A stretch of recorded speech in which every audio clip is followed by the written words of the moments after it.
I call it my genius zone. All of my girls have a genius zone in the community. My genius zone would be being able to spot really quickly what another woman's genius zone is and the steps she needs to take to make money out of that.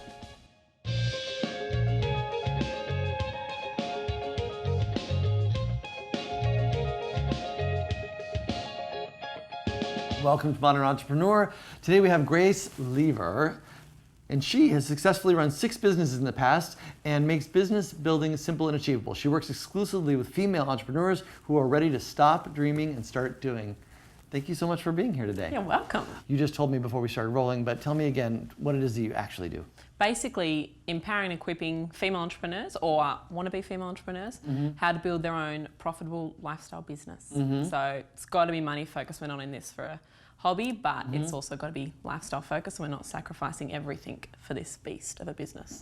So getting smarter And you about do it through online programs? Yep, online programs, and my core skill set is teaching really automated digital businesses that are a smarter way to make use of all the amazing technology. So that's the transition I was looking for, which is your unique skill set is? Yes, I call it my genius zone. All of my girls have a genius zone in the community. My genius zone would be being able to spot really quickly what another woman's genius zone is and the steps she needs to take to make money out of that is kind of what Interesting. I'm good at, yeah.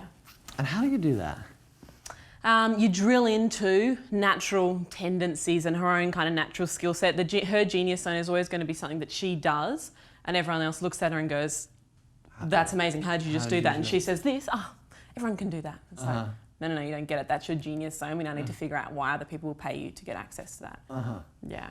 And I find that interesting. I mean, I'm obviously not in the business of finding people's genius zones, but we have a lot of employees, and I'm not a terribly great manager. That's not my genius zone. But we have one, Lena here, who actually runs the business. And you know, the thing that she does a lot of things very well, but the thing that kind of like always blows me away is that she's able to immediately see what people are great at and what they're passionate at. And after working with her for 7 years, I still kind of can't figure out how that's done. So that's how I kind of relate to what you're talking about. Yeah, it works for style. So what is it that you see in people? I mean, you don't just like wander around behind them waiting for them to do something miraculous. No, I can normally. So at the beginning, I was doing a lot of consults and that kind of thing with women. And so when they're talking to you, it takes you about 5 seconds. It's just where have you come from? What have you done in the past? What makes you excited? And you can really quickly go, okay, amazing business model. So you're in a kind of a crusader. I can see you're a natural leader. So we need to be building a community around you, bringing back information to a community who will pay you for like that kind of stuff. But now done mainly as the community's grown and we're in front of 4 million females each month. It's obviously you don't get as close to people now as we used to. So now it's all through a lot of Facebook posts and we have all sorts of groups where we do kind of genius audits to figure out what they're awesome at. So you have a process. Awesome. Figure it out from there. Great. So 4 million people a month, that's a large number. What are you doing right now that is working to grow your business? Facebook. Yeah. And what are you doing on Facebook? So Facebook advertising. Started off with just $5 a day and 3 ads and now have over well over 3,000 ads and spending millions of dollars a year on Facebook. Say that again? 3,000 ads? Yeah. And you're spending millions of dollars a year on Facebook. Yeah, it's just insane. And that's what I love about this platform. You can start with nothing, which is what my girls are doing, starting with $5 a day, all the girls that we teach. And it's just the most predictable in my experience, because I used to run a digital agency, compared to SEO and AdWords and all the other platforms out there. I've just never seen anything with the power of Facebook. So let's just talk about that for a second. Haven't been paid to say that either, by the way. What Mark was going to pay you for? Yeah, right. People think that's what's happening. So when did you start with the $5 a day? 3 years ago. 3 years ago, and you built that into several $100,000 a month, it sounds like, or a couple $100,000. More than that, yeah. More than several $100,000 a month. Holy crap. And who manages that for you? Do you have somebody internally or? Yeah, so I did it all myself for the first probably 18 months because I think you've got to be really close to your market and know what they want to see and the messages. And so now I create most of the creative, but work with an external agency now because you've got to be watching when you're spending that much money a day. Yeah. Decisions have to be made quite quickly. If a page goes down, you need to know, and I don't have time to watch it every minute. So yeah, I've got people that watch it for me. Incredible. Yeah, who are geniuses at that. There are geniuses at that, right? And so that first 18 months, tell me about that process, because we have a lot of entrepreneurs that are either thinking about or going through that process, and it's hard, right? It's totally. like you probably didn't like figure it out in the first day. What was that process like of going from like, God, this is impossible, to like, oh my God, we're going to scale this thing? Yeah, so a lot of self-teaching, just a lot of 3 a.m. nighters trying to learn this, because no one was really teaching this in a big way back then. So now I'm excited that I get to do that and make that learning process a whole heap quicker for people. But the $5 a day, and that's what I love about it, because you can really just test. Yeah. And so we just do, we keep things really simple. We've got one ad, one image, one copy, and we just test different audiences first. And so we'll just literally pick interest groups of people, that either brands that they like, personalities that they follow, books that they read, stuff like that. And so we might just just keep it really simple, 3 at a time. So you might be, if you're in online marketing, you might just pick, Rich Dad, Poor Dad, Tony Robbins, and something else that people are following, or yoga, pick some yoga brands, whatever it is. And normally, quite quickly, within 48 hours, you'll know from just spending $5 a day, so $10, you'll know if that one's performing or not. The results are just kind of that quick. So we just, I might test maybe 30 when I enter into a new market over time, and you'll pick your top performers, and then you just scale. That's the best thing. You're like, okay, today I spent $5 and made 20, so I spent $1, made 4. Now tomorrow I'm going to spend 10 and make 40, and then the next day I'm going to, you just kind of, maybe not that quickly, and that's how you scale up to spending hundreds of thousands and making hundreds and hundreds and hundreds of thousands back. Right. Yeah. Amazing. Cool. So now that that's sort of under your belt, what is like the next thing for you? What are you learning? What is your sort of cutting edge right now? Getting back into, I'm playing a little bit more now in the product space. I've had physical product online, but now wanting to get back into that. So launching a new store in the physical product space, but now building a community, trying to manage that and bring the support staff and the teams on to manage that, and continue to give these guys what they really, really want. And that's a big thing that I'm all about, because often you'll ask people what they want as your customers, and they'll tell you, and a lot of the time it's not what they really, really want. So figuring out what customers really, really want is our whole mission at the moment. So we're doing that through ranges of surveys and polls and all kinds of things to get really connected with the market, so that we know what they need next. So it's kind of fleshing out that value ladder, because people are wanting more from us, but I need to make sure I'm giving them what they really, really want. Right.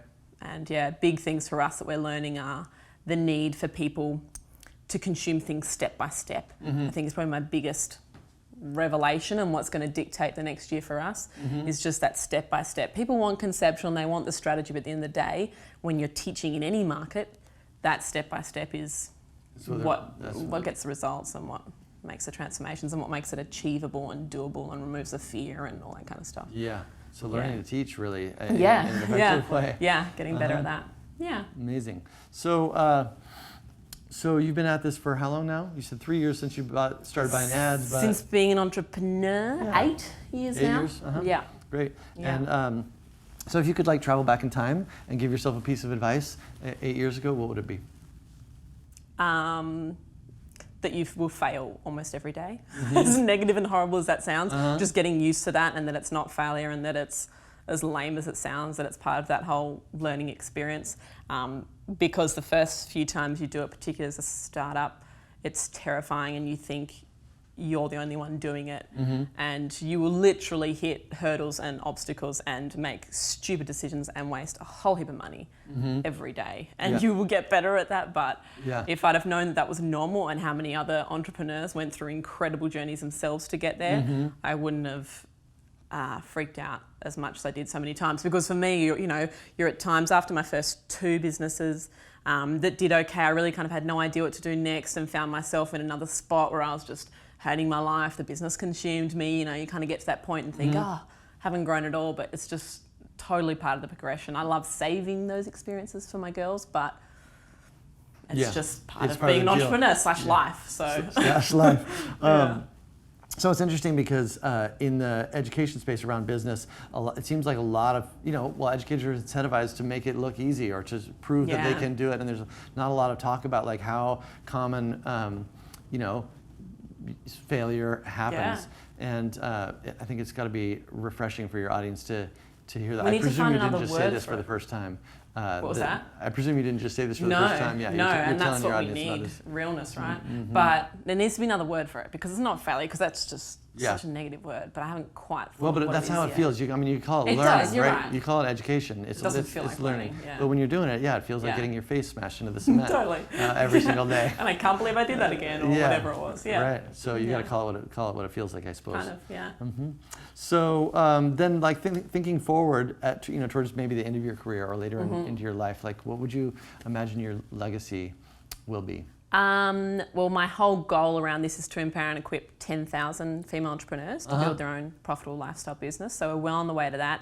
And seeing the ripple effect that happens, like I'm just thinking of all these women who are creating their, stepping into their own genius zone, leaving their own legacies, and the ripple effect that has mainly on their families, but then of course on their customers and their communities and all the people they're serving and all the emails and video testimonials they're getting of people that they're transforming. So seeing the ripple effect of that, I think, is amazing. And then another one of our BHAGs, our big, hairy, audacious goals, another one of those is to raise up 10,000 young girls to be everything they're created to be, so between 4 and 14. So I mainly work with women sort of 30 to 40-year-old demographic, but I'd love to get them a little bit earlier. I can help a whole heap here. Yeah. But a lot of those issues that are holding back female entrepreneurs are all around fear and resilience and confidence and that self-assuredness that I could help a lot with if I'd have fixed that earlier on. So being able to work at both ends would be good. Yeah, interesting.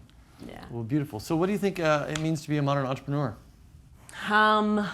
Resilience and openness to the crazy changing world and getting excited about those opportunities that just pop up every second. Just being willing to be super flexible because things move so fast. So flexible, Interesting. Yeah. Cool. Well, thank you so much for being here. I really appreciate your time. Thank you for having me. Yeah, will you sign our wall? Of course. All right.